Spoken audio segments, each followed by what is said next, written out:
క్రీస్తు వారి అతి శ్రేష్టమైన పవిత్రమైన నామంలో మీ అందరికీ వందనాలు, శుభములు. ఈ పరిశుద్ధ ఆదివార దినమందు మనం ప్రభు బల్లలో ప్రభు బల్లను సమీపించకముందు లేఖనాన్ని ధ్యానం చేసుకుని దేవుని వాక్యం చేత మనల్ని మనం పరీక్షించుకుని దేవుని వాక్యంలోనికి దేవుని సత్యాన్ని నేర్చుకుని ప్రభు బల్లలో పాల్పొందుదాం. రండి, దేవుని లేఖనంలో నుండి అపోస్తులుడైన పౌలు కొలసీలకు రాసిన పత్రిక 2వ అధ్యాయము 11వ వచనాన్ని చదువుకుని దేవుని వాక్యమును ధ్యానం చేద్దాం. కొలసీ 2:11. మీరును క్రీస్తు సున్నతి యందు శరీరేచ్ఛలతో కూడిన స్వభావమును విసర్జించి ఆయన యందు చేతులతో చేయబడని సున్నతి పొందితిరి. దేవుడి యొక్క లేఖన భాగం ద్వారా మనందరితోనూ మాట్లాడినట్లుగా దేవుని ఆత్మ సహాయం కొరకై మనం ప్రార్థన చేద్దాం. ప్రేమ కలిగిన మా యేసయ్య, పరిశుద్ధ రక్షకుడా, గనుడు అయిన మా కన్న తండ్రి, నీకు వందనాలు. ఈ పరిశుద్ధ ఆదివార దినమందు నీ పరిశుద్ధ పాదముల దగ్గరకు వచ్చి మొరపెడుతూ ఉన్నాం. మాతో మీరు మాట్లాడండి, మీ స్వరం వినిపించండి. వ్యతిరేకంగా పనిచేస్తున్న సాతాను శక్తులను బంధించి దూరముగా పారద్రోలు. మీ నోటి మాట చేత మా హృదయాలు తృప్తిపరచమని యేసు పుణ్యనామంలో వేడుకుంటున్నాం తండ్రి, ఆమేన్.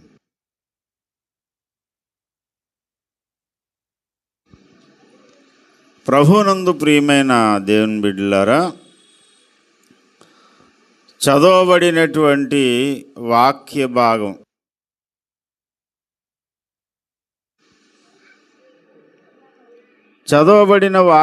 భాగంలో సున్నతి అనే మాట కనబడుతుంది. ఒకడు యూదుడు అని, ఇశ్రాయేలు సంతతివాడు అని దేవుని దృష్టిలో వాడు గుర్తింపు పొందాలి అని అంటే ఈ సున్నతి అనే ఆచారాన్ని దేవుడు ఏర్పాటు చేశాడు. ఆదికాండంలో సాక్షాత్తు దేవుడే అబ్రహాముతో ఈ మాట చెప్పాడు. ఆదికాండం 17వ అధ్యాయంలో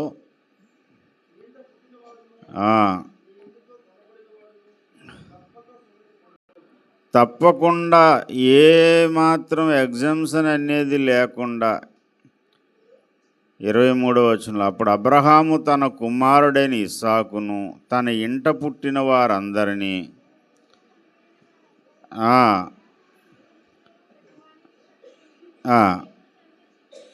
దేవుడు తనతో చెప్పిన ప్రకారము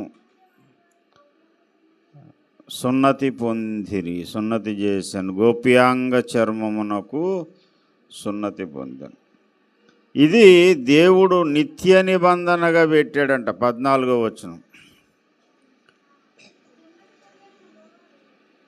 13 ఆఖరణ ఉందన్నమాట. నీ ఇంట పుట్టినవాడు, నీ వెండితో కొనబడినవాడు తప్పక సున్నతి పొందవలను, అప్పుడు నా నిబంధన మీ శరీరమందు నిత్య నిబంధనగా ఉండును.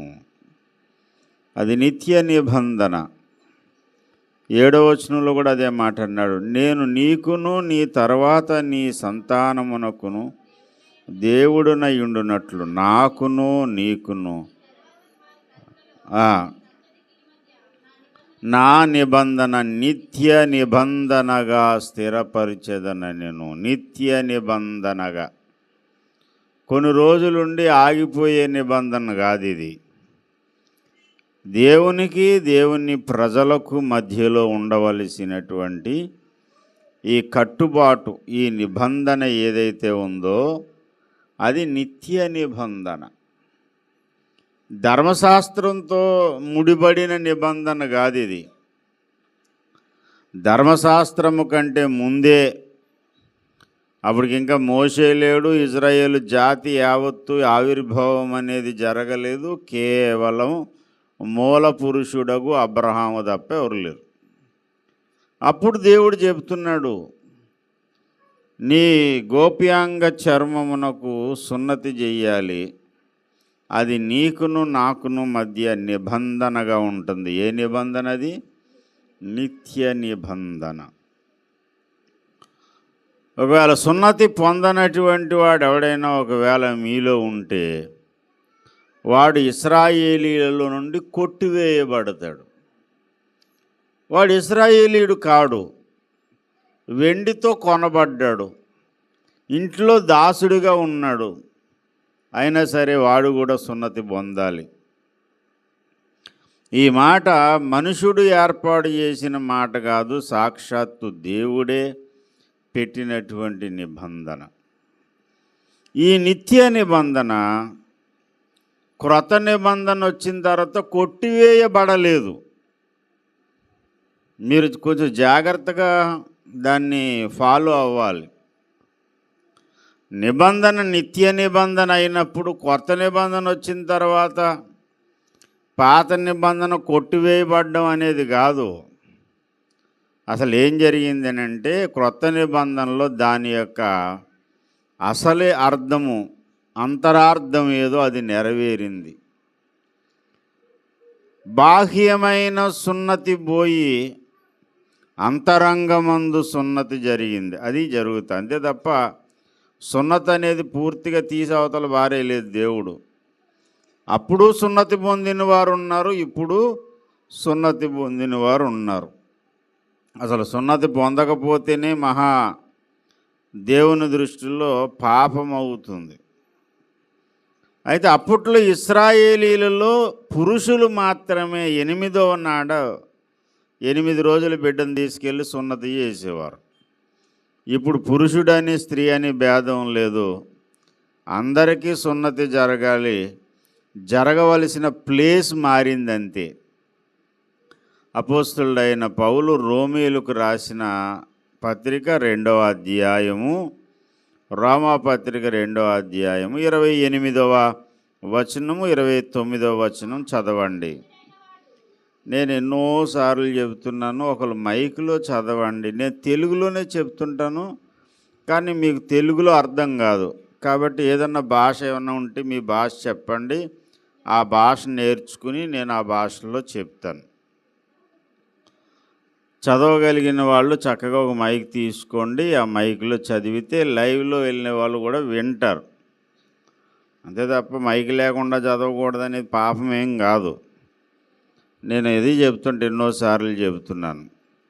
రోమపత్రిక 2వ అధ్యాయము 28వ వచనం, బాహ్యమునకు యూదుడైన వాడు యూదుడు కాడు, శరీరమందు బాహ్యమైన సున్నతి కాదు.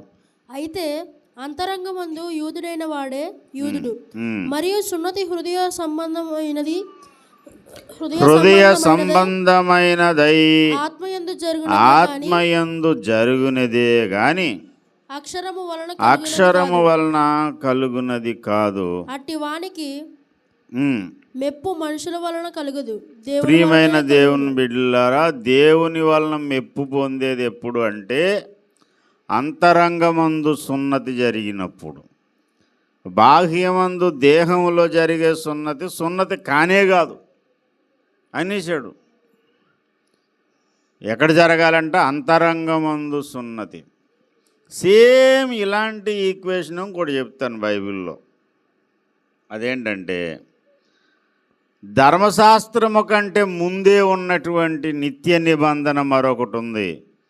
అదేంటయ్యా అంటే విశ్రాంతి దినము. విశ్రాంతి దినమును గురించి రోజున ఒక డినామినేషన్ వాళ్ళు, 7th డే వాళ్ళు ఏం చెబుతారంటే, మనం అన్నీ చేస్తున్నాం, క్రొత్త నిబంధన వచ్చిందని పాత నిబంధన దేవుడు ఏం కొట్టేయలేదు. అయితే పాత నిబంధనలో బలి అర్పణలు, బలి కర్మకాండలు అవి తీసేసాడు దేవుడు. కానీ సున్నతి ఆచారం మాత్రం ధర్మశాస్త్రం కంటే ముందే ఉంది. కాబట్టి మనం తప్పకుండా ధర్మశాస్త్రంలో ఉన్నటువంటి ధర్మశాస్త్రానికి ముందే దేవుడు నియమించినటువంటి విశ్రాంతి దినపు ఆచారాన్ని మనం పాటించాలి అని చెప్తారు. విశ్రాంతి దిన ఆచారం దేవుడు ఎప్పుడు మొదలుపెట్టాడు? ఆదికాండంలో దేవుడు మొదటి అధ్యాయంలో 6 దినములు సృష్టి కార్యం చేసిన తర్వాత 7వ దినమున దేవుడు విశ్రమించాడు. తాను చేసినటువంటి దాని నుండి, తాను సృజించిన పనులన్నిటిని నుండి దేవుడు ఏం చేశాడంటే విశ్రమించాడట. 2వ అధ్యాయం, ఆకాశమును భూమిను వాటిలో సమస్తమును సంపూర్తి చేయబడును. దేవుడు తాను చేసిన తన పని 7వ దినములోగా సంపూర్తి చేసి తాను చేసిన తన పని అంతటి నుండి 7వ దినమున విశ్రమించెను. కాబట్టి దేవుడు ఆ 7వ దినమును ఆశీర్వదించి పరిశుద్ధపరిచెను. ఎలయనగా దానిలో దేవుడు తాను చేసినట్టు సృజించినట్టు తన పని అంతటి నుండి విశ్రమించెను. పని అంతటి నుండి దేవుడు ఆ రోజు విశ్రాంతి అనేది పొందాడు. దేవుడైన కాబట్టి మనమందరం కూడా ఏం చేయాలని చెప్పాడంటే మోషే ద్వారా ధర్మశాస్త్రాన్ని దేవుడు నియమిస్తూ నిర్గమకాండం 20వ అధ్యాయము 8వ వచనం, విశ్రాంతి దినమును పరిశుద్ధముగా ఆచరించుటకు జ్ఞాపకముంచుకొను. 6 దినములు నీవు కష్టపడి నీ పని అంతయు చేయవలెను. 7వ దినమున నీ దేవుడైన యెహోవాకు విశ్రాంతి దినము. దానిలో నీవైనను, నీ కుమారుడైనను, నీ కుమార్తె అయినను, నీ దాసుడైనను, నీ దాసి అయినను, నీ పశువు అయినను, నీ ఇంట్లలో నున్న పరదేశి అయినను ఏ పనియు చేయకూడదు. 6 దినములలో యెహోవా ఆకాశమును భూమియు సముద్రమును వాటిలోని సమస్తమును సృజించెను. 7వ దినమున విశ్రమించెను. 7వ దినమున విశ్రమించాడు గనుక అందుచేత యెహోవా విశ్రాంతి దినమును ఆశీర్వదించి దాన్ని పరిశుద్ధపరిచెను. నీ దేవుడైన ప్రియమైన దేవుని బిడ్డలారా, విశ్రాంతి దిన ఆచారం అనేది ఎందుకు దేవుడు పెట్టాడు అంటే, అది సృష్టి కార్యంలో 6 దినాలు సృష్టి చేసి 7వ దినమున దేవుడు విశ్రమించాడు గనుక మీరు కూడా ఏం చేయాలి? 6 దినాలు మీరు పని చేయాలి. 7వ దినమున విశ్రాంతి దినముగా అది ఏ పని చేయకుండా విశ్రమించాలి. నువ్వు దేశంలో ఉన్నత స్థలాలకు నువ్వు ఎదగాలంటే, నీవు అభివృద్ధి చెందాలంటే నువ్వు తప్పకుండా విశ్రాంతి దినాన్ని పాటించవలసిన అవసరం ఉంది. నా విశ్రాంతి దినమున వ్యాపారము చేయకుండా, యెషయా గ్రంథం 58:13, నా విశ్రాంతి దినమున వ్యాపారము చేయకుండా నాకు ప్రతిష్ఠితమైన దినమని నీవు ఊరకుండిన ఎడల విశ్రాంతి దినము మనోహరమైనదనియు యెహోవాకు ప్రతిష్ఠిత దినమనియు ఘనమైనదనియు అనుకొని దాన్ని ఘనముగా ఆచరించిన ఎడల నీకిష్టమైన పనులు చేయకయు వ్యాపారము చేయకయు లోకవార్తలు చెప్పుకొనకయు ఉండిన ఎడల నీవు యెహోవా యందు ఆనందించ, దేశము యొక్క ఉన్నత స్థలముల మీద నేను నిన్ను ఎక్కించెదను. దేవునికి స్తోత్రం కలుగునుగా. విశ్రాంతి దినాన్ని ఘనమైనదిగా ఆచరించాలి. మరి విశ్రాంతి దినం అంటే ఎప్పుడు? యూదుల మతాచార ప్రకారం వాళ్ళు విశ్రాంతిని ఎప్పుడు పాటించేవారు అంటే శనివారం. ప్రతి శనివారం నాడు వారికి విశ్రాంతి దినం. శుక్రవారం నాడు సాయంత్రం 6 గంటలకు విశ్రాంతి దినం స్టార్ట్ అవుతుంది. మరలా మన రీతిలో డే స్టార్ట్ అయ్యేది రాత్రి 12. వాళ్ళ యొక్క సిద్ధాంతం, వాళ్ళ యొక్క లెక్కలు ఎలాగంటే సాయంత్రం 6 వచ్చిందంటే డే స్టార్ట్ అయిపోయినట్టే. మన దేశంలో కూడా కొంతమంది ఈ మాటలు ఉపయోగిస్తారు. మీరు గమనించారో లేదో, ఈ మాటలు ఎప్పుడు వస్తాయో ఎవరికైనా డబ్బులు ఇచ్చేటప్పుడు వస్తాయి. గురువారం నాడు సాయంకాలం డబ్బులు ఇవ్వడానికి ఇష్టపడరు. ఎందుకంటే శుక్రవారం పొద్దు వచ్చేసిందంట. శుక్రవారం పొద్దు వచ్చింది. శుక్రవారం నాడు ఎవ్వరికి డబ్బులు ఇవ్వద్దు, శుక్రవారం నాడు మాత్రం తీసుకో.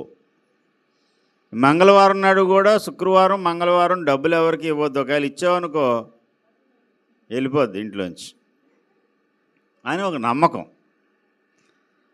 అండి. అయితే ఎప్పుడు స్టార్ట్ అవుతుంది అంటే గురువారం సాయంత్రం వచ్చేసరికి వీళ్ళకి శుక్రవారం స్టార్ట్ అయిపోద్ది. మేము పనికి వెళ్ళినప్పుడు ఇదే పరిస్థితి ఎదురయ్యేది.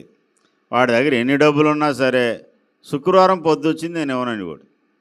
ఇది ఎక్కడ బాధరా బాబు, కష్టపడి పని చేసిన తర్వాత. అంటే ఇశ్రాయేలీలందరూ సాయంత్రం 6 అయితే శనివారం స్టార్ట్ అయిపోయింది. శుక్రవారం సాయంత్రం 6 అయితే శనివారం స్టార్ట్ అయింది. శనివారం నాడు విశ్రాంతి దినాన్ని పాటించాలి. లోక వార్తలు చెప్పుకోవద్దు, ఏ విధమైన పనులు పెట్టుకోవద్దు.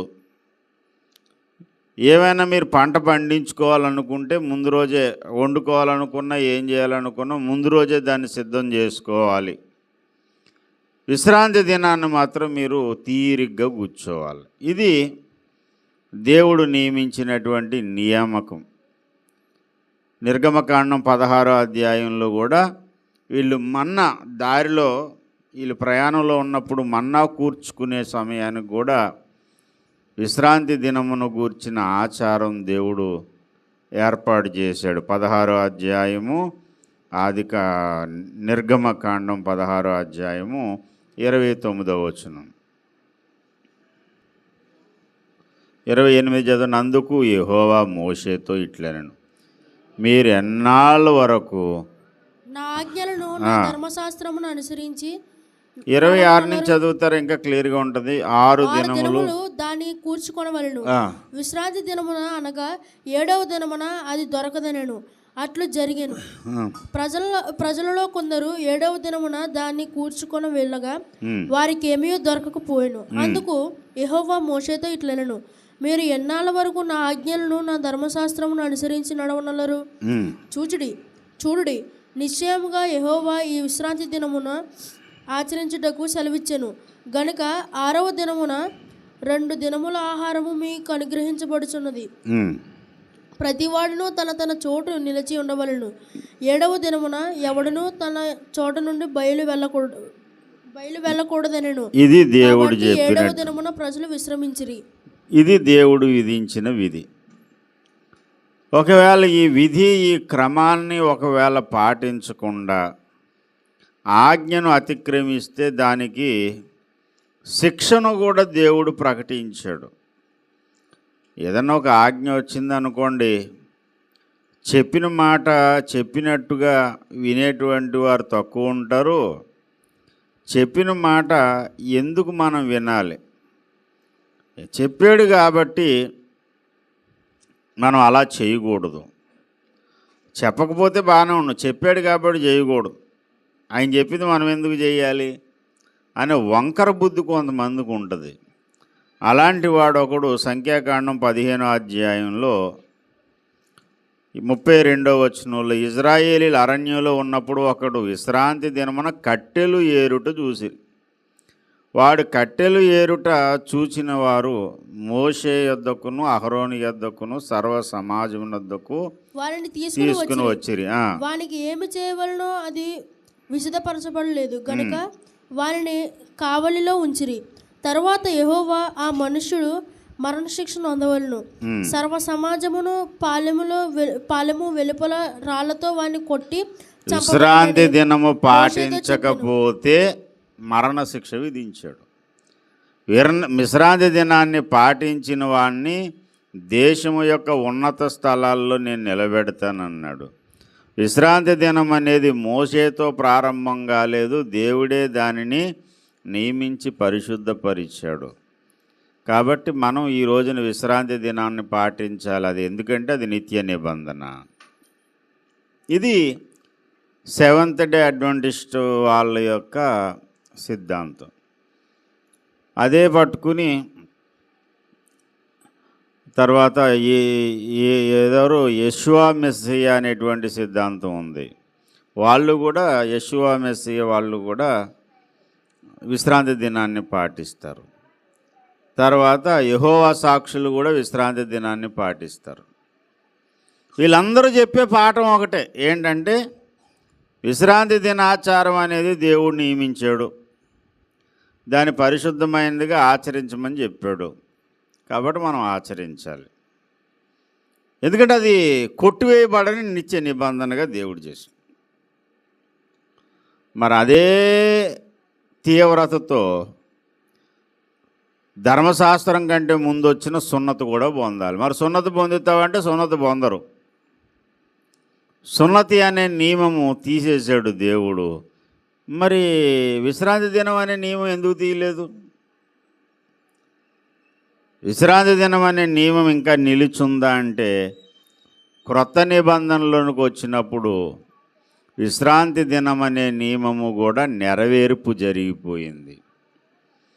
పాత నిబంధనలో దేవుడు చెప్పినటువంటి ఏ ఆచార పద్ధతులు సాంప్రదాయాలు ఉన్నాయో అవి క్రొత్త నిబంధనలోనికి వచ్చినప్పుడు వాటి నిజస్వరూపం నెరవేర్పు అనేది జరిగింది. పాత నిబంధనలో అవి ఛాయారూపకంగా చెప్పబడ్డాయి, క్రొత్త నిబంధనలో నిజస్వరూపం చూపించాడు. ఏదో విశ్రాంతి దినం అంటే వాళ్ళకి ఏం తెలుసు అంటే 6 రోజులు కష్టపడాలి, 7వ రోజు ఏ పని చేయొద్దు. ముందు రోజు సిద్ధపరుచుకొని రొట్టెలు తినడం, ప్రార్థన చేసుకోవడం, దేవుణ్ణి ఆరాధించుకోవడం, అంతే. క్రొత్త నిబంధనలోకి వచ్చిన తర్వాత విశ్రాంతి దినం అనేటువంటి దాని యొక్క నిజస్వరూపం, మీరు పనిపాట్లు మానేశారు నాయన. శరీరానికి అవసరమైన శ్రమ తగ్గింది, కానీ మీ మనసులో ఉన్న పాప భారం పోలేదే. ప్రయాసపడి భారం మోసుకొనుచున్న సమస్త జనులారా, నా యొద్దకు రండి, నేను మీకు విశ్రాంతినిస్తాను. పనులు మానేస్తే వచ్చిన విశ్రాంతి కాదు, పాప భారం పోతే వచ్చే విశ్రాంతి నేను ఇస్తానని యేసయ్య పిలిచాడు. ఆ పిలుపు అందుకుని మారు మనసు పొందిన వారందరికీ ఒకరోజు విశ్రాంతి కాదు, నిత్య విశ్రాంతి దొరికేసింది. దేవునికి స్తోత్రం. భౌతిక సంబంధమైన విశ్రాంతి దినమేమో పాత నిబంధనలో ఉంది, ఆత్మ సంబంధమైన విశ్రాంతి ఏమో యేసయ్యలో దొరికింది. దేవునికి స్తోత్రం. అర్థం కాని వాళ్ళందరూ గట్టిగా స్తోత్రం చెప్పండి ఒకసారి. హల్లెలూయా. అర్థమైన వాళ్ళు స్తోత్రం చెప్పండి ఒకసారి. హల్లెలూయా. ఏం చెప్తున్నాడండి పాస్టర్ గారు? ఏదో మంచి 2-3 కథలు చెప్పాలి. 2 కథలు చెప్పడం మానేసి అది విశ్రాంతి అంటాడు, ఇదేమో సున్నతి అంటాడు. సున్నతే విశ్రాంతి ఎందుకంటే ఇవన్నీ మనకి అవసరం అంటారా? ఏదో తలనొప్పి ప్రసంగాలు చెప్పి మా బుర్రలు పాడు చేస్తున్నాడు.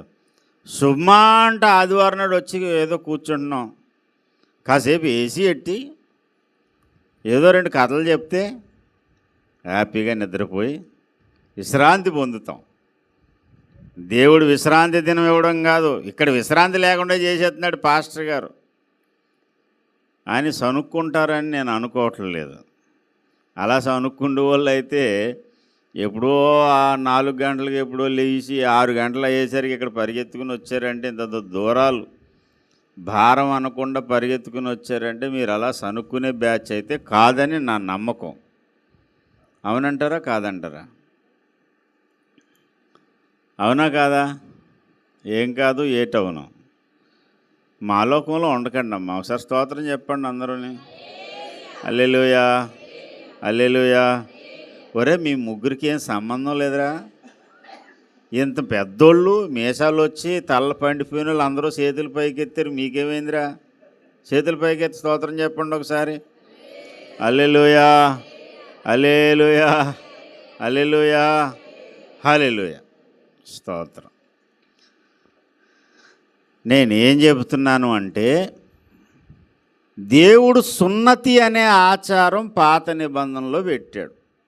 ఆ సున్నతి అనే ఆచారాన్ని దేవుడు ఏమన్నాడంటే అది నిత్య నిబంధన అన్నాడు. క్రొత్త నిబంధనలోకి వచ్చేసరికి సున్నతి శరీరంలో ఉన్న గోప్యాంగ చర్మానికి కాదు చేయవలసింది, నీ అంతరంగమందు సున్నతి జరగాలి. అది బాహ్యంలో జరిగితే కాదు. నువ్వు దేవుని బిడ్డవని గుర్తింపు ఎప్పుడు కలుగుతుందంటే నీ ఆంతర్యములో దేవుని చేత చేయబడిన సున్నతి జరగాలి. పనిలో పనిగా విశ్రాంతి దినం కోసం కూడా చెప్పాను. విశ్రాంతి దినం అనే ఒక ఆచారాన్ని, ఒక దినం మీరు పని మాని కూర్చోండి అన్నాడు దేవుడు. పాపం వాళ్ళు పని మాని కూర్చున్నారు. దేవుడు చెప్పిన మాట వినకూడదని కొంతమంది, వికృతమైన రూపం ఉంటుంది వాడికి, శరీరం కాదు వాడి మనసే వికృతం అన్నమాట. వికృతి రూపం ఏం చేస్తాడు సార్, మనం ఏది చెప్పాడో అది చేయకూడదు అంతే. చెప్పాడా మనం చెయ్యొద్దు అని పుల్లలేరుకోవడానికి వెళ్ళాడు. ఆ రోజు మీరు కుదురుగా ఇంటికాడ కూర్చోంటారంటే కూర్చోవాలి కదా. పుల్లలేరుకుంటున్నాడు ఒకడేమో మన్నా మీకు ఆదివారం నాడు శనివారం నాడు మన్నా అనేది మీకు కురవదు బాబు, మీరు మన్నా కోసం మీరు వెళ్ళొద్దు అని చెప్తే ఆ రోజే వెళ్ళారు వాళ్ళు. అందుకే వాళ్ళని ఏ రూపం అంటున్నాను, వికృత రూపం. చెప్పింది చెప్పినట్టు వినరు. ఏది చెప్పాడో అది మనం చెయ్యొద్దు, ఏది చేయమంటే అది చేయొద్దు, ఏది చెయ్యొద్దు అంటే అది చేద్దాం. ఇది ఒక దుర్మార్గమైన దుష్ట స్వభావం. కాబట్టి విశ్రాంతి దినాన్ని దేవుడు ఆశీర్వాదం పాటించిన వాడికేమో ఆశీర్వాదం పెట్టాడు, అతిక్రమించిన వాడికేమో శిక్షణ ఏర్పాటు చేశాడు. క్రొత్త నిబంధనలోకి వచ్చేసరికి యేసయ్య అన్నాడు, మీరు పనులు మాను కూర్చుంటే మనసుకు విశ్రాంతి లేదు నాయనా, ఎందుకంటే పాపం అనే భారంతో మీరు ప్రయాసపడుతున్నారు గనుక మీ పాప భారం అంతా తీసివేసి అసలు సిసలైన విశ్రాంతి నేను ఇస్తానన్నాడు యేసయ్య. అది క్రొత్త నిబంధనలో మనకు దొరికింది. ఒక దినం కాదు, జీవితకాలం. దేవునికి స్తోత్రం. యేసయ్య ఇచ్చే విశ్రాంతి ఎవడైతే పొందుతాడో వాడికి పరలోకంలో అసలైన విశ్రాంతి దొరుకుతుంది. శ్రమలన్నీ వీడి ఇప్పుడు వారు విశ్రమించుచున్నారు అన్నాడు. ఆ విశ్రాంతి దొరుకుతుంది. అది విశ్రాంతి దినమును గూర్చిన ఆచారం. ఇంకా విశ్రాంతి దినం పాటించాలి, విశ్రాంతి దినం పాటించాలని మొండికేసి కూర్చునే వాళ్లకు లేఖనం చెప్తున్నటువంటి మాట, అది ఛాయయే కానీ నిజస్వరూపము క్రీస్తులో ఉంది. సున్నతి కూడా అంతే. సున్నతి బాహ్యమందు ఒక అవయవానికి, చంటిబిడ్డ 8వ రోజున వాడు యూరిన్ పోసుకునేటువంటి ఆ అవయవానికి ఆ పై త్వచం ఏదైతే ఉంటుందో ఎదర చర్మాన్ని, ఆ గోప్యాంగ చర్మం అని కత్తిరించాలి. అలా కత్తిరించి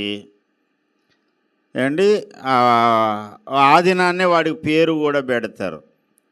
అలాగ వాడు ఇజ్రాయేలీయుడిగా గుర్తింపు పొందుతాడు.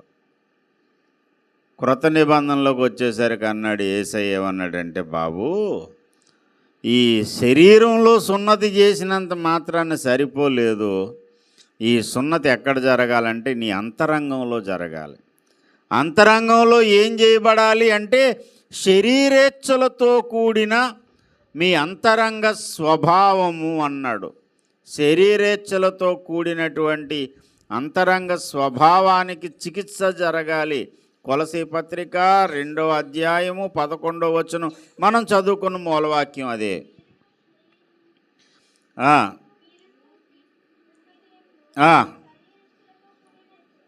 స్వభావమును విసర్జించి చేతులతో చేయబడని సున్నతి పొందితిరి. అక్క జాగ్రత్త చూడు, చేతులతో చేయబడిన కాదు, చేతులతో చేయలేము. అది చిన్నపిల్లడికి ఆ చేసే సున్నతి ఎవరైనా ఈరోజు కూడా సున్నతి అనేది చేస్తారు, ముస్లింలందరూ చేయించుకుంటారు.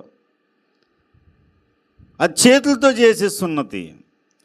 ఇక్కడ ఏ సున్నతి కావాలంటే చేతులతో చేయబడని సున్నతి. ఈ సున్నతి ఏ సున్నతి అంటే క్రీస్తు సున్నతట. అంటే క్రీస్తు సున్నతి అంటే క్రీస్తు చేసే సున్నతి. యేసయ్య చేసే సున్నతి ఏంటంటే ఒక కత్తి లేదు, రక్తపాతం లేదు, బాధ అనేది కలగదు, నొప్పి లేకుండా చేసే ట్రీట్మెంట్ అన్నమాట. ఇది ఎక్కడ జరుగుతుంది ఈ ట్రీట్మెంట్ అంటే నీ అంతరంగంలో జరుగుతుంది. నీ ఆంతర్యంలో శరీరేచ్ఛలతో కూడినటువంటి ఆ స్వభావం ఏదైతే ఉందో దేవుని నీతిని నెరవేర్చడం ఇష్టం లేని స్వభావం, పాపకార్యాల కొరకే వెంపర్లాడే స్వభావం, లోక సంబంధమైనటువంటి వాటి కొరకు, దేవుడు వద్దన్న వాటి కొరకు పరిగెత్తే స్వభావం. ఈ స్వభావ చికిత్స అన్నమాట సున్నతంటే. బయటికి మనిషి చాలా బాగుంటాడు, నీట్గా తయారై ఉంటాడు, ఎంత బాగుంటాడో, ఒప్పులు గొప్పలాగా ఉంటాడు. వాడు బుద్ధి మాత్రం నీచాతి నీచమైంది బుద్ధి. బయటకు చూసి పై రూపాన్ని చూసి తీర్పు తీర్చామనుకోండి, ఎన్నోసార్లు మనం ఫెయిల్ అవుతాం. మనిషి చాలా బాగున్నాడు అనుకుంటాం. డాక్టర్ గారి దగ్గరికి వెళ్ళిన తర్వాత డాక్టర్ గారు టెస్టులు రాస్తారు. టెస్టులు చేసిన తర్వాత తెలుస్తుంది వాడికి ఎయిడ్స్ ఉందో, వాడికి క్యాన్సర్ ఉందో. క్యాన్సర్ పేషెంట్లు అందరూ ఇంతంత గడ్డలు ఉండి ఉంటారు అనుకుంటున్నారా? అప్పుడప్పుడు వైద్య పరీక్షలు, బాడీ హెల్త్ చెకప్ చేయించుకోమని ఎందుకు చెప్తారు తెలుసా? క్యాన్సర్ 3rd స్టేజ్కో 4th స్టేజ్కో వస్తేనే కానీ కొన్ని లక్షణాలు బయటికి రావు. ఒక సిస్టర్ గారు ఉండేవారు, ఎంత అందంగా ఉండేవారు ఆమె. ఎప్పుడూ ఏ విధమైన ఆరోగ్య సమస్యలు ఏవీ కనపడలేదు. ఏదో హెల్త్ చెకప్ కోసం అని వెళ్తే టెస్ట్ చేస్తే క్యాన్సర్ 3rd స్టేజ్లో ఉందంట. లంగ్ క్యాన్సర్ 3rd స్టేజ్లో ఉంది. ఎప్పుడు ఎవరికి క్యాన్సర్ వస్తుందో తెలియదు. అందుకనే క్యాన్సర్ అయినా కొన్ని తెగుళ్ళు ఉంటాయి, కనబడని తెగుళ్ళు. చాలామంది లివర్ సంబంధమైన వ్యాధులతో బాధపడతారు. ఫ్యాటీ లివరు, తర్వాత కామెర్లు వ్యాధి. కామెర్లో రకరకాల కామెర్లు ఉన్నాయి. పసుపుగా కనిపించే కామెర్లు బయటికి తెలుస్తాయి. హెపటైటిస్ బి, సి అండి, ఇలాంటి కొన్ని రోగాలు ఉంటాయి. అస్సలు ఆడికి జబ్బు ఉందని తెలీదు. ఒక ఆయన ఉన్నాడు, ఎంత ఆరోగ్యంగా ఉంటాడో, చక్కగా మంచి హెల్దీ. ఏదో ఆపరేషన్ చేయించడానికని వేరే ట్రీట్మెంట్ కోసం టెస్టులు చేయిస్తే ఆయన లివర్ పాడైపోయిందని ఆ టెస్టుల్లో వచ్చింది. అప్పుడు చూడాలి ఆయన బాధ, ఆయన ఓదార్చడం, ఆయనకి సహాయం చేయడం, ఆయనకి సలహా ఇవ్వడం చాలా కష్టమైపోయింది. పర్లేదు బ్రదర్, ధైర్యంగా ఉండంటే అలాగే అంటాడు. కానీ చాలా వేదన పడ్డాడు. అయితే దేవుడు ఆయన ముట్టాడు, సంపూర్ణ ఆరోగ్యం దేవుడు ఇచ్చేశాడు. దేవునికి స్తోత్రం. ప్రియమైనటువంటి దేవుని బిడ్డలారా, ఒకటి గుర్తుపెట్టుకోండి, మనం శరీర సంబంధమైనటువంటి సమస్యల్లో ముదిరిపోయిన తర్వాత బాధపడే కంటే అప్పుడప్పుడు టెస్టులు చేయించుకోవడం మంచిది, డాక్టర్ని సంప్రదించడం మంచిది. రోజు వెళ్ళమని చెప్పట్లే. 40 ఏళ్ళు దాటిన వాళ్ళు ఉన్నారా, మరి జాగ్రత్తగా ఉండండి. గుండెపోటు ఎప్పుడు వస్తుందో తెలియదు. గుండెపోటు వచ్చిన తర్వాత మనం ట్రీట్మెంట్ చేయించుకుందాం అనుకునే కంటే అది రాకముందే జాగ్రత్త పడడం మంచిది. మంచిదంటారా కాదంటారా?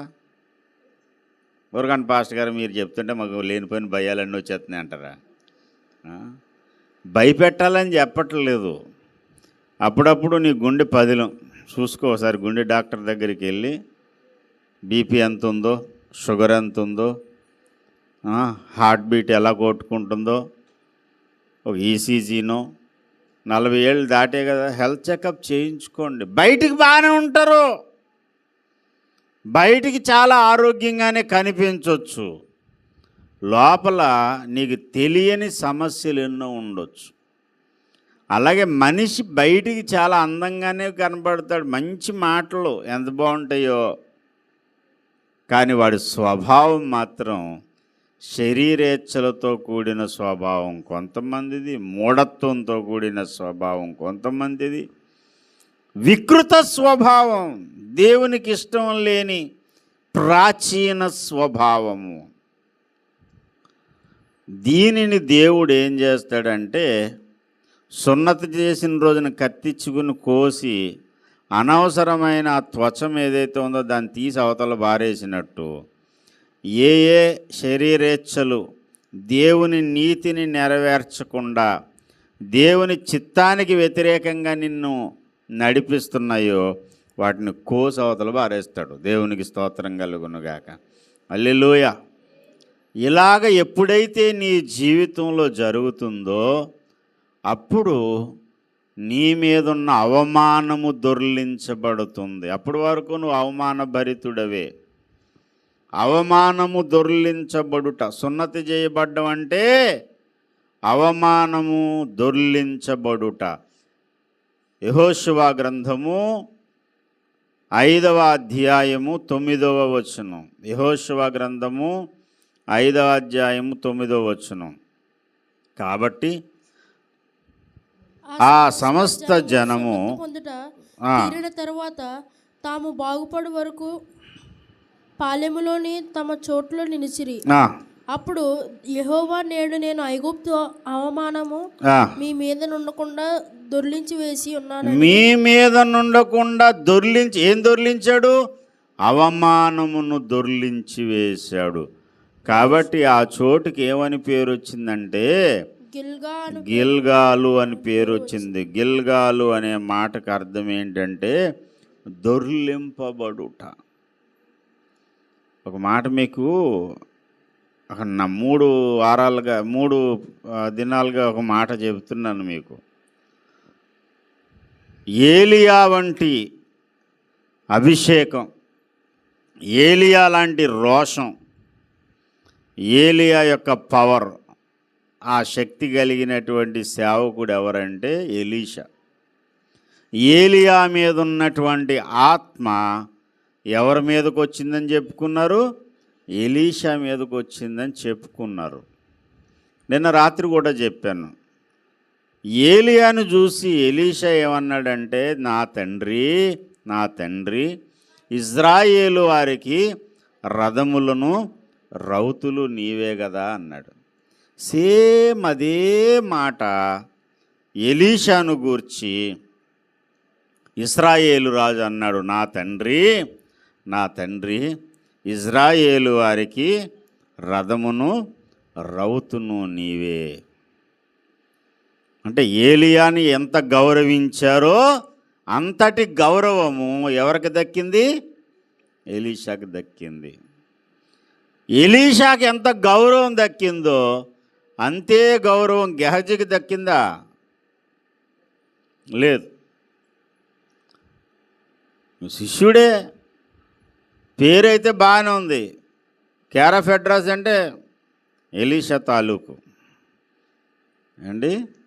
తాలూకులు బాగానే ఉన్నాయి, జిల్లాలే బాగోలేదు, జీవితమే బాగోలేదు. వీడిది ఈ జీవితం చాలా వంకర టెంకర్లన్నీ కూడా. ఎందుకు ఇలా ఉందంటే ఎలీషాకు గిల్గాలు అనుభవం ఉంది. ఎలీషాకి ఏ అనుభవం ఉందండి? అవమానము దొర్లింపబడిన అనుభవము, శరీరేచ్ఛలతో కూడినటువంటి అంతరంగ స్వభావము ఛేదించబడినటువంటి అనుభవము. గిల్గాలు అనుభవం ఎవరికి ఉందంటే ఎలీషాకు ఉంది. 2వ రాజుల గ్రంథం 2వ అధ్యాయం 1వ వచనం.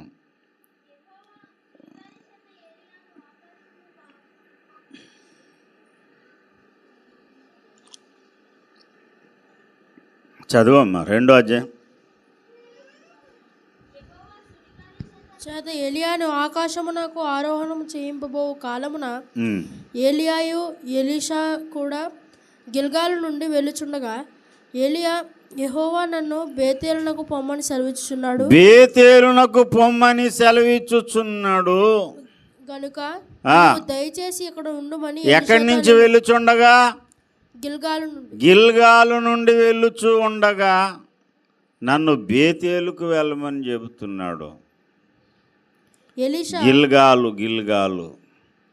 గిల్గాలు అనేటువంటి ఆ అనుభవమే అతన్ని బేతేలు అనుభవానికి నడిపించింది. ఆ తర్వాత ఎరుకో ఆ తర్వాత యోర్దానికి వెళ్ళాక అతని మీదకు దైవాత్మ అభిషేకం దిగొచ్చింది.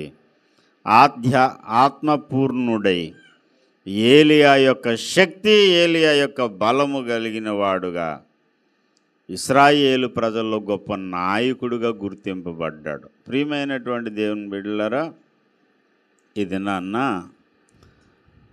మనందరి జీవితాలలో కూడా దేవుని ఆత్మకార్యము సంపూర్ణంగా జరగాలంటే, అరకొరగా కాకుండా ఆత్మకార్యము సంపూర్ణముగా మనలో జరిగేది ఎప్పుడయ్యా అంటే, మనలో ఉన్న శరీరేచ్ఛలతో కూడిన ఆ స్వభావాన్ని దేవుడు ఛేదించాలి. దీని పేరు క్రీస్తు సున్నతి. శరీర సంబంధమైన సున్నతి చేయించుకుంటే ఇశ్రాయేలీయుడిగా గుర్తింపు పొందుతాడు. కానీ ఇక్కడ శరీర సంబంధమైన సున్నతిని గురించి మాట్లాడలేదు, అంతరంగమందు చేయబడిన సున్నతి. ఈ సున్నతి ఏ మనుషుడు చేయడు, యేసయ్యే చేస్తాడు. యేసయ్య మనకు మన అంతరంగంలో ఈ సున్నతి కార్యము చేయనట్లుగా మనం దేవునికి మనల్ని మనం అప్పగించుకోవాలి. ప్రభువా, నా స్వభావం మారాలి. కొంతమందికి రాజీ పడే మనస్తత్వం ఉంటుంది. ఫిక్స్ అయిపోతాడు, నేను ఇంతే, నేను నిన్న నేడు నిరంతరం ఇంతే. ఒరే విధేయుడివై ఉండరా. విధేయుడు ఏంటి? ఎవడికి నేను లోబడి, నేను ఎవడికి లోబడను, నేను ఇంతే. ఒరే పాపకార్యాలు ద్వేషించాలరా, నేను ఇంతే, నేను ద్వేషించను, నా ఇష్టం, నా శరీరం, నా ఆలోచన, నా తలంపులు, నా కోరికలను నేను అదుపు చేసుకోవాల్సిన అవసరం నాకు లేదు. నేను ఎవడి మాట విను. మూఢ స్వభావం కొంతమందిది. ఎవడెన్ని చెప్పండి, ఈ స్వభావం మార్చబడదు. ఎప్పుడు మార్చబడుతుంది తెలుసా? మార్చుకోవాలని ఆశ నీకు ఉండాలి ఏమండి. తర్వాత నువ్వు నిన్ను నీవుగా దేవునికి అప్పగించుకోవాలి. అప్పుడే జరుగుతుంది. గుడికి వచ్చినంత మాత్రాన్న, సంకలో బైబిల్ ఎట్టుకుని తిరిగినంత మాత్రాన్న, బైబిల్లో వచనాలు కంఠస్థం చేసినంత మాత్రాన్న నీ స్వభావంలో ఏ మార్పు ఉండదు. కొంతమంది జీవితకాలం అంతా గుడికి వస్తాడు, వాడు పిసినారితనం అలాగే కంటిన్యూ అవుతుంది. జీవితకాలం అంతా గుడికి వస్తాడు, వాడి వేషధారణ అలాగే ఉంటుంది. జీవితకాలం అంతా గుడికి వస్తూనే ఉంటాడు, వెళ్తూనే ఉంటాడు. ఒక ముక్కలో చెప్పాలంటే కోటిపిల్ల రైలులాగా. కాకినాడ కోటిపిల్ల రైలు ఉంటుంది, ఒకటే భోగి. వెళ్ళేటప్పుడు ఖాళీగా వెళ్తుంది, వచ్చేటప్పుడు ఖాళీగా వెళ్తుంది, వస్తుంది. చూసి దాన్ని తీసేశారనుకుంటాను. ఇప్పుడు ఉందా? శని వదిలిపోయింది. ఇంకా ఎందుకండి అది? ఎవడో ఎక్కడో ఒకటే భోగి, చిన్న బస్సులా ఉంటుంది అన్నమాట. కాకినాడ నుంచి బయలుదేరి కోటిపిల్ల వెళ్ళేసరి ఎవడు ఎక్కిది ఏం కనపడదు, దిగిది కనపడదు. చాలామంది గుడికి అలాగే కోటిపిల్ల రైలులాగా వస్తారు, వెళ్ళిపోతారు. మార్చుకుండేది ఏమీ లేదు, నేర్చుకుండేది కూడా ఏమీ లేదు. ఎందుకు వచ్చావురా అంటే ఆదివారం కాబట్టి వచ్చావు. లేకపోతేనండి మనకు అన్నీ మంచి జరగదు. కొంతమంది ప్రార్థన ఎందుకు చేస్తారు తెలుసా? నేను చూశాను ఇలాంటి తలకాయలని. ప్రార్థన ఎందుకు చేస్తారంటే అది కూడా రాత్రులు చేస్తారు, పగలు చేయరు. రాత్రి అన్న ఎందుకు చేస్తాడంటే దెయ్యాలు పడకుండా ఉంటాయని. రాత్రిలో ఒకవేళ మీద దెయ్యాలు పడిపోయి ఇబ్బంది పెట్టకుండా ఉండాలంటే ఏం చేయాలంటే ఆ రాత్రి యేసుబాబు మంత్రం చెప్పాలి. ఏదో దండకం ఉంటుంది కదా, ఆ దండకం అలాగా యేసుబాబు దండకం. యేసు ప్రభువా తండ్రి, నీ బంగారు దూతల్ని తలకాడ ఒకని పెట్టు, కాలుకాడ ఒకని పెట్టు. ఒకవేళ ఇత్తడి వెండి అయితే కుదరదు, బంగారం అయితేనే మనకు కంఫర్ట్గా ఉంటుంది. బంగారు దూతలనే పెట్టు. నేను పడుకుంటున్నాను, ఏలెడితే అందేలా తిన్నాను, మధ్యలో లేకుండా చెయ్యి, మంచి నిద్ర పట్టేలా చెయ్యి. మళ్ళీ ప్రార్థనలు బాగుంటాయి. ఈ ప్రార్థనే, మళ్ళీ ఇంకేది ఉండదు. ఎంతసేపు ఒకటే 3, 6, 9, 12 గడియారములు ప్రార్థన అనమాట. ఆడు చుట్టే తిరుగుతుంది ప్రార్థన. ఇంకా చూస్తాడు 3, 6, 9, 12. నన్ను కాపాడు, నా పిల్లల్ని కాపాడు, నా భార్యని కాపాడు, అందరినీ కాపాడు. ఆమేన్, అయిపోయింది. అది రాత్రి సమయంలో దెయ్యాలు రాకుండా. ఇలాగ నీ బ్రతుక్కాలం జపాలు చేసిన, ఇలా నీ బ్రతుక్కాలం బైబిల్ పట్టుకుని గుడికి తిరిగిన ఏ విధమైన మార్పు నీలో ఉండదు.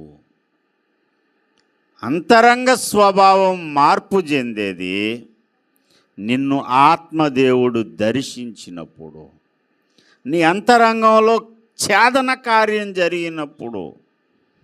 కత్తి తీసి గోప్యాంగ చర్మాన్ని కోసి సున్నతి చేసి, వీడు సున్నతి చేయబడిన వాడు, ఈనాటి నుండి వీడు ఇశ్రాయేలీయుడు అని దేవుడు గుర్తించాడు పాత నిబంధనలో. క్రొత్త నిబంధనలో కూడా నీ అంతరంగపు స్వభావం ఛేదించబడాలి, కత్తితో కోసినట్టు కోయబడాలి. హృదయంలో ఆ కోత జరగనంతసేపు, హృదయంలో ఆ మార్పు జరగనంతసేపు నువ్వు దేవుని దృష్టిలో క్రైస్తవుడు కాదు. లోకం దృష్టిలో క్రైస్తవులం అయిపోవచ్చు. క్రైస్తవులం అవ్వాలంటే కొన్ని నియమాలు ఉన్నాయి. ఏంటా నియమం అంటే వాడు బాప్తిసం పొందాలి.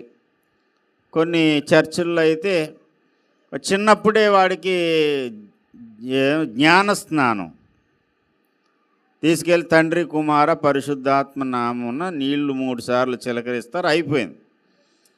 ఆ పొందుకున్నటువంటి ఆ జ్ఞాన స్నానాన్ని మళ్ళీ కన్ఫర్మేషన్ చేయడానికి వాడికి యుక్త వయసు వచ్చిన తర్వాత నిర్ధారణ అంటారు దాన్ని.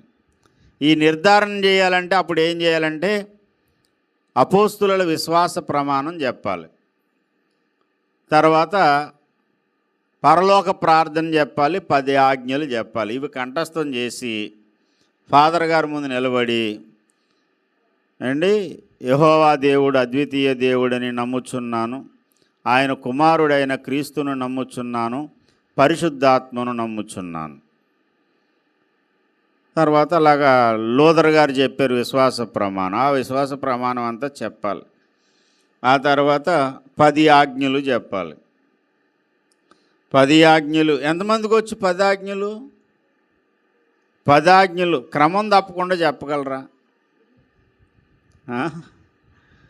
నెల్లూరులో ఒకడు ఉన్నాడు, రైల్వే ఎంప్లాయ్. వాడు నాస్తికుడు,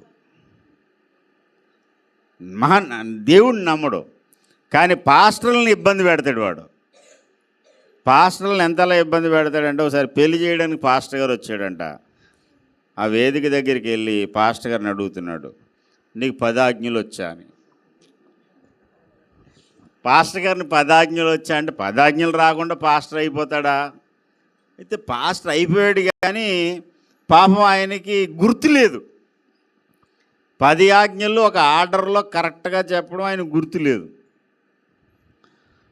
పాపం ఏదో చెప్పడానికి ప్రయత్నం చేసాడు. వీడు నాస్తికుడు, కానీ వీడికి తెలుసు 10 ఆజ్ఞలు నేర్చుకున్నాడు వీడు.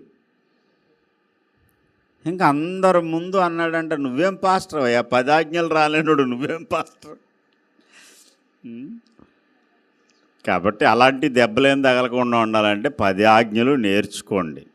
ఎక్కడుంటాయి 10 ఆజ్ఞలు? నిర్గమకాండం 50 అధ్యాయం 30 వచనం, ఎంత 20 అధ్యాయంలో మొదటి నుంచి ఉంటాయి. అంటే నేను తప్ప వేరొక దేవుడు మీకు ఉండకూడదు, పైన ఆకాశం అందే కానీ క్రింద భూమి అందే కానీ భూమి కింద ఉండు నీళ్ళ అందే కానీ ఉంటూ దేని రూపమునైనను విగ్రహమునైనను నువ్వు చేసుకొనకూడదు, పూజించకూడదు, సాగిల పడకూడదు. అండ్ ఇలాగా ఇవన్నీ ఆజ్ఞలు అలా ఆగండి. ఇవన్నీ ఆజ్ఞలు 10 ఆజ్ఞలు ఏమ్మా కంఠస్థం చేయండి. కంఠస్థం చేసిన తర్వాత మీకు నిర్ధారణ ఇస్తాననేది ఏమీ లేదు ఇక్కడ, కానీ కంఠస్థం చేయడం మంచిది. దేవుని వాక్యం కంఠస్థం అయిపోవాలి. ఒకవేళ బైబిల్ లేకపోయినా, నీ దగ్గర బైబిల్ లేకుండా తీసేసుకుంటే తీసుకోండి, మొబైల్లో బైబిల్ ఉంది కదా. ఇలాంటి తెలివితేటలు కూడా చాలామందికి ఉన్నాయి. అండ్ అబద్ధ క్రీస్తు పరిపాలనలో మొబైల్ ఫోన్ కూడా లాగేసుకుని జైల్లో వేసేస్తారు. అప్పుడు ఏం చేస్తారు? ఇంటర్నెట్లో బోల్డ్ సమాచారం ఉందంటే అది డిలీట్ చేసేస్తారు, సైట్లన్నీ బ్లాక్ చేసేస్తారు. ఏం చేస్తారు సార్ అప్పుడు? ఎన్ని బ్లాక్ చేసినా నీ నోట్లో ఉన్న దేవుని వాక్యాన్ని ఎవడో బ్లాక్ చేయలేడు. దేవునికి స్తోత్రం. నీ హృదయంలో ఉన్న వాక్యాన్ని ఎవడో తీసేయలేడు. ధనమును చోరులు అపహరించవచ్చు, జ్ఞానాన్ని ఎవడు అపహరించలేడు, ఎవడు తీసేయలేడు, ఎవడు దాన్ని ఎత్తుకుపోలేడు. కాబట్టి వాక్యాన్ని కంఠస్థం చేయండి. నేను ఎన్నోసార్లు చెబుతున్నాను, వారానికి ఒక కీర్తన నేర్చుకోండి. వారం అంతా ఊరికినే కూర్చునే బదులు దుష్టుల ఆలోచన చొప్పున నడవక, పాపుల మార్గమున నిలవక, అపహాసకులు కూర్చుండు చోటను కూర్చుండక, ఇలా వరుసగా. ఇక్కడ ఏజెన్సీలో ఒక ఆయన, పెద్ద ఆయన అబ్రహాం గారని ఒక ఆయన కనిపించాడు. ఆయన మత్తయి సువార్త నుంచి హెబ్రీ పత్రిక వరకు కంఠస్థం చేశాడట. ఆయన కంఠత వాక్యం ఆయనకి 1 పేజీ 2 పేజీలు కాదు, మొత్తం అధ్యాయాలు మహానుభావుడు. మహాశ్రమల కాలంలో హ్యాపీగా బ్రతికేస్తాడు, పక్కన వాళ్ళని కూడా బ్రతికించేస్తాడు. చైనాలో కూడా అలాగే జైల్లో వేసేస్తే బలురక్కస్ చెట్లలో వల్లి పద్మములు అనే పుస్తకంలో ఉంటుంది. జైలు గదిలో పాడేస్తారు వీళ్ళని. పాడేస్తే అందులో ఒక సిస్టర్ గారు వాక్యం మొదలు పెడుతుంది. వీళ్ళు బైబిల్ వాక్యాలు కంఠస్థం చేసి ఇచ్చేస్తారనమాట. మత్తయి సువార్త ఒకడికొచ్చు, మార్కు ఒకడికొచ్చు, లూకా ఒకడికొచ్చు. ఈడు మత్తయి సువార్త చెప్పేస్తుంటాడు. అబ్రహాము కుమారుడైన దావీదు కుమారుడైన యేసుక్రీస్తు వంశవాళి అబ్రహాము ఇస్సాకును కానీ, ఇస్సాకు యాకోబును కానీ, యాకోబు అతని సహోదరులను యోధాను గనెను అని వరుసగా ఒకటి చెప్పేస్తుంటే మిగిలిన వాళ్ళందరూ వింటారు. అయిపోగానే మార్కు సువార్త ఎత్తుకుంటాడు ఇంకొకడు. మహాశ్రమల కాలంలో బైబిల్ లాగేసుకున్నా, ఏం చేసినా నోట్లో మనసులో ఉన్నదాన్ని ఎవడన్నా డిలీట్ చేయగలడా? దేవునికి స్తోత్రం. అందుకని నేర్చుకోండి వాక్యాన్ని. నిర్ధారణ చేయాలంటే కంఠత రావాలి అని కన్ఫర్మేషన్ ఇచ్చి అక్కడి నుంచి వాడిని క్రైస్తవుడిగా తోలేస్తారు. వీడి ఇంకా క్రైస్తవుడు, గుడికి వెళ్ళినంత మాత్రాన క్రైస్తవుడు కాదు. ఈ రోజున మరి ఎస్సీ హోదా అనే దాన్ని క్యాన్సిల్ చేయడం కోసం క్రైస్తవుడు అంటే ఏం చేయాలి, ఎలా గుర్తించాలంటే, గుడికి వెళ్ళిన వాళ్ళందరూ క్రైస్తవులు అంటే, బైబిల్ చదివిన వాళ్ళందరూ క్రైస్తవులు అంటే, పెద్ద క్రైస్తవుడు మన చంద్రబాబు నాయుడు గారే. ఎందుకంటే ఆయన యెహోవా నా కాపరి, నాకు లేమి కలగదు, పచ్చిక గల చోట్ల ఆయన నన్ను పరుండు చేయుచున్నాడు, శాంతికరమైన జలం లేదు నన్ను నడిపించుచున్నాడు, నా ప్రాణమునకు ఆయన సేద తీర్చున్నాడు, తన నామమును బట్టి నీతి మార్గులను నడిపించున్నాడు అని 23వ కీర్తన చర్చిలో చదివాడు ఆయన. ఇప్పుడు బైబిల్ చదివినోడు క్రైస్తవుడు అయితే ఇప్పుడు ఎవరో అవుతారు పెద్ద క్రైస్తవుడు? మన గౌరవనీయులైన చంద్రబాబు నాయుడు గారు అవుతారు. బైబిల్ చదివిన వాళ్ళందరూ క్రైస్తవులు అయితే పవన్ కళ్యాణ్ గారు కూడా క్రైస్తవులు అయిపోతారు. అది కాదు బాబు, నువ్వు బైబిల్ చదివినంత మాత్రాన క్రైస్తవుడు కాదు. క్రైస్తవుడు అంటే ప్రభుత్వం ఎప్పుడు గుర్తిస్తుందంటే, నువ్వు బాప్తిస్మం తీసుకుని బాప్తిస్మం సర్టిఫికేట్ సబ్మిట్ చేస్తే అప్పుడు నువ్వు క్రైస్తవుడు. జనాల దృష్టిలో క్రైస్తవుడు కావాలంటే బైబిల్ పట్టుకుని గుడికెళ్ళు. దేవుని దృష్టిలో క్రైస్తవుడు కావాలంటే నీ అంతరంగంలో సున్నతి చేయబడాలి. నీ ఆంతర్యంలో ఉన్న దుష్టమైన శరీరేచ్ఛలు ఏవైతే ఉంటాయో దాన్ని దేవుడే కోసి అవతల పారేయాలి.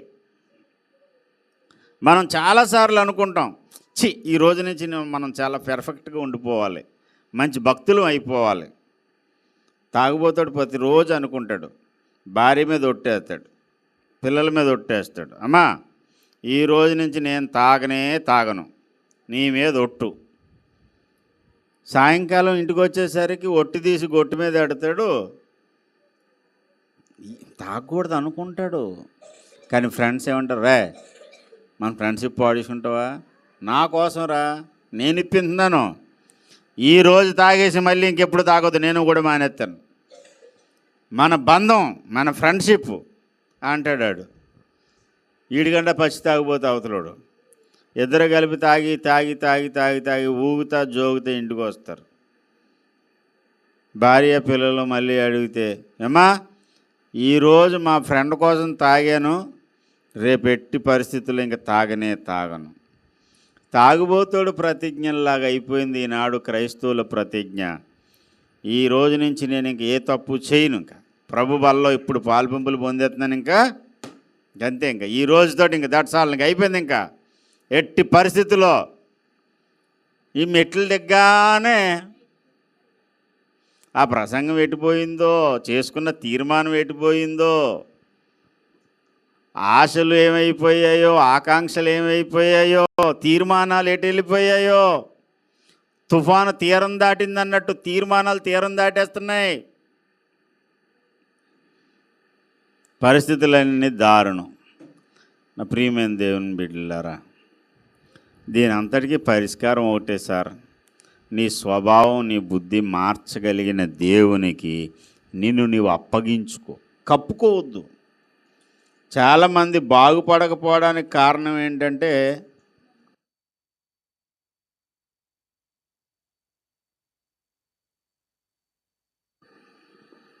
దేవునికి స్తోత్రం. హల్లెలూయా, హల్లెలూయా, హల్లెలూయా, హల్లెలూయా, హల్లెలూయా, హల్లెలూయా, హల్లెలూయా. అమ్మ అంత కోపంగా ఉన్నారేమ్మా? దేవుని సన్నిధిలో సంతోషంగా ఉండండి. మీ సొమ్మేం పోదు.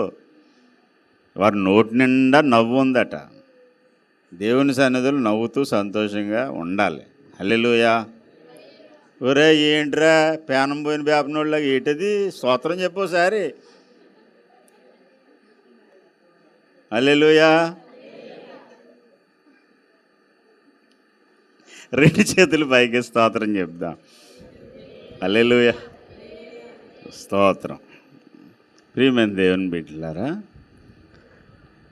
సమాజం నిన్ను ఏ ముద్ర అన్నా వేయనీగాక, సత్క్రైస్తవుడు వీడు నా కుమారుడు అని దేవుడు ముద్ర వేయాలంటే ఏం జరగాలి? సున్నతి జరగాలి.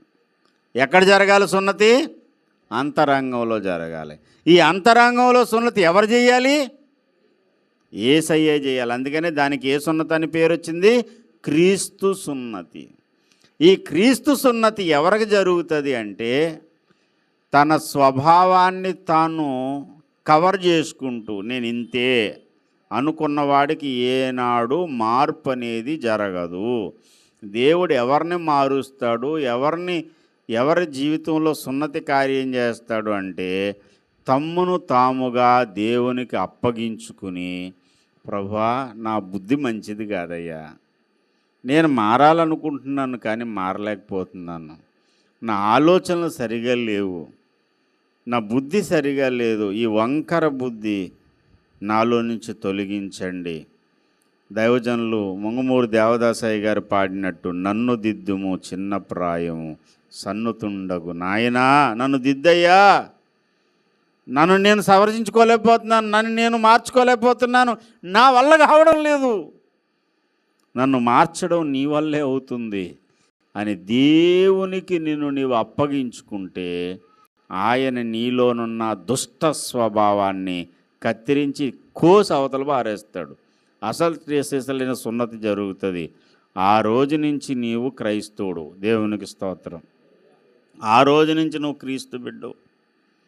అట్టి క్రీస్తు బిడ్డలుగా, అట్టి సున్నతి పొందిన వారుగా దేవుడు మనలందరినీ మార్చునుగాక.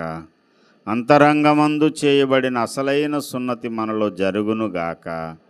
రండి ప్రార్థన చేద్దాం, దేవునికి అప్పచెప్పుకుందాం. మోకరించి కన్నులు మూసుకుని కన్నీళ్లతో